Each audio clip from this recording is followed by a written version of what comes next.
Hello and welcome to Organic Vegetable Gardening. And what we're going to talk about today is zucchinis, one of my favorite vegetables, commonly known as baby marrows.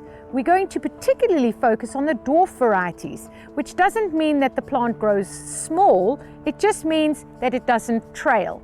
So what can you use zucchinis or baby marrows for? Well, we all know they are delicious in pasta. You can slice them up raw in salads, you can pickle them. We've got a whole lot of different heirloom variety dwarf zucchinis that we've planted. They all have their own signature leaves and different colors, shapes, sizes, etc. A lot of people say to me, what is an heirloom? So just to tell you about that, heirloom varieties are seeds or plant types that have been around for many years. You can always harvest your seeds and re-sow them. So they are also called open pollinated, which means that nature has taken care of the pollination and they haven't been tampered with by man. Heirlooms offer a broad range of different varieties, and the most important thing is the plant is resilient to different climates, to different soil conditions, because they really are strong. So why don't we go into the garden and take a look at some of the varieties that we have growing. Come with me.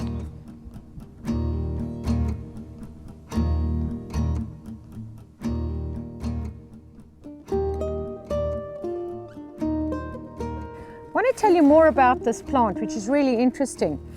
To tell the difference between a male and a female flower is quite easy.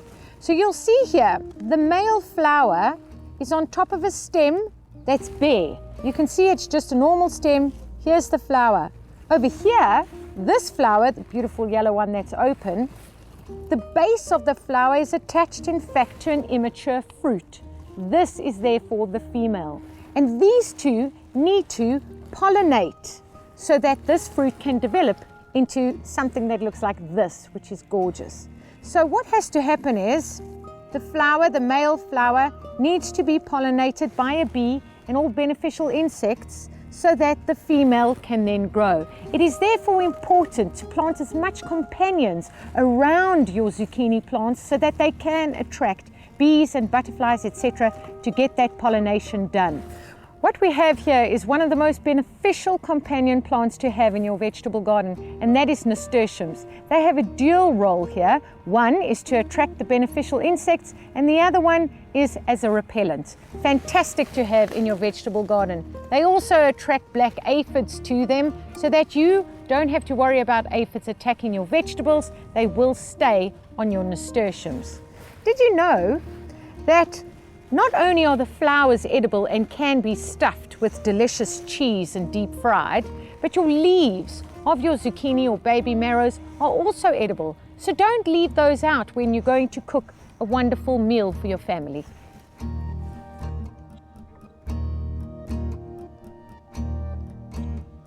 It's great to use dwarf variety zucchinis or baby marrows because they don't take over. You can plant them in a pot. All you need is a 55 centimeter area to plant them in the ground. And what I want to show you over here with this dwarf variety, remember, a dwarf variety doesn't mean that the fruit is a mini fruit. It just means that the plant doesn't trail everywhere, take over. So what we have here is a variety called a Striata d'Italia. It's a prolific fruiter, as you can see. And I want to point out how you know when your zucchinis are ready to harvest.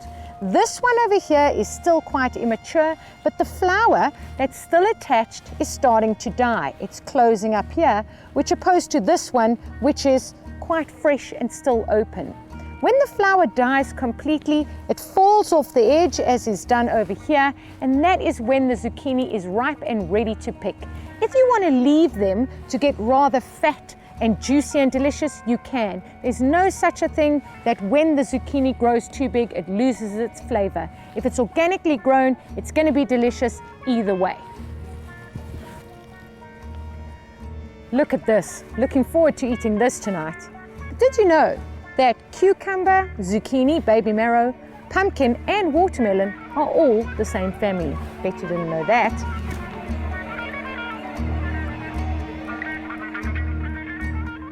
I bet you won't find one of these in the supermarket. A lot of people say that when they're this size, they're too big and aren't tasty. Not true at all. I'm going to show you how to grow these in a pot, which is really easy to do. All you need is a 45 centimeter diameter in depth and you're good to go. Make sure you've got enough drainage. If you don't have enough drainage holes, you can make your own. Pretty simple. Just drill a couple of extra holes where you need to. So let's get started. What you need is some gravel for extra drainage. I'm just going to pour it into the bottom to create a 3 centimeter layer in a pot this size.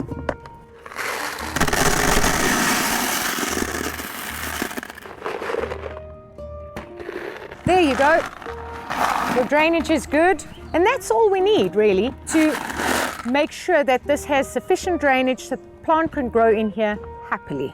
Now we're going to fill this pot with some organic seedling mix, which I have over here. We've already done this one. As you can see, I've got some white shiny bits. That's vermiculite. Now, vermiculite is amazing. What it does is it makes your seedlings warm and snug because it retains heat. It also absorbs a lot of water. It's like a sponge, really. And you want a lot of water to stay in your pots because they dry out so quickly.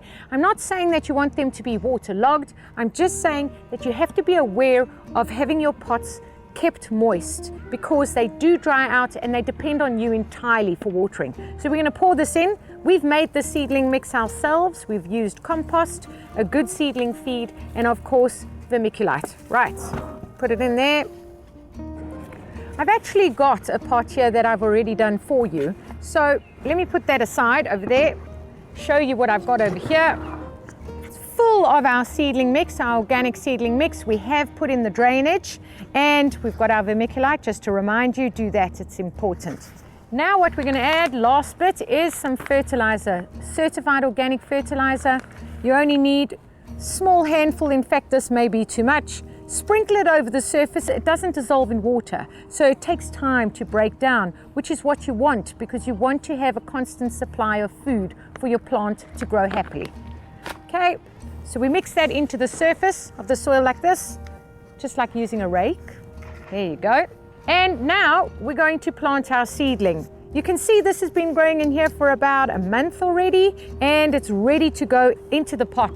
This is a dwarf variety, so it's only going to grow just hanging over this pot, really not much, but you are going to get a lot of fruit from this. It's not going to trail all over the place, and you can use a whole lot of them in different pots and have your own pot garden full of zucchinis, or baby marrows as they're called.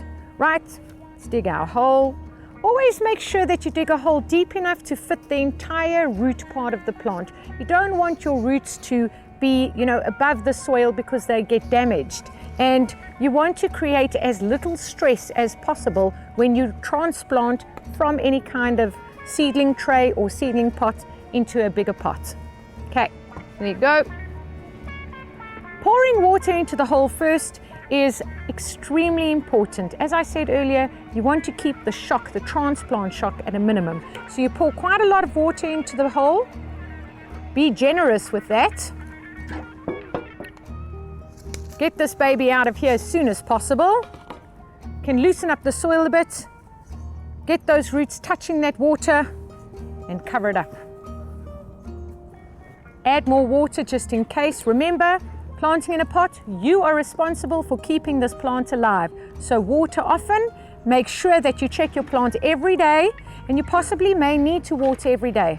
It's important to add mulch on the top of this as well, because the degradable mulch, which eventually will disappear, will keep the moisture in the soil.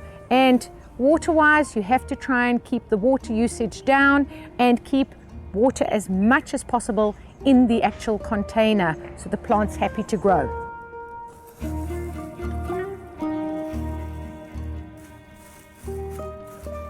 This about does it. Got enough mulch here. I think we're going to take this out and put it with the rest of our pot garden.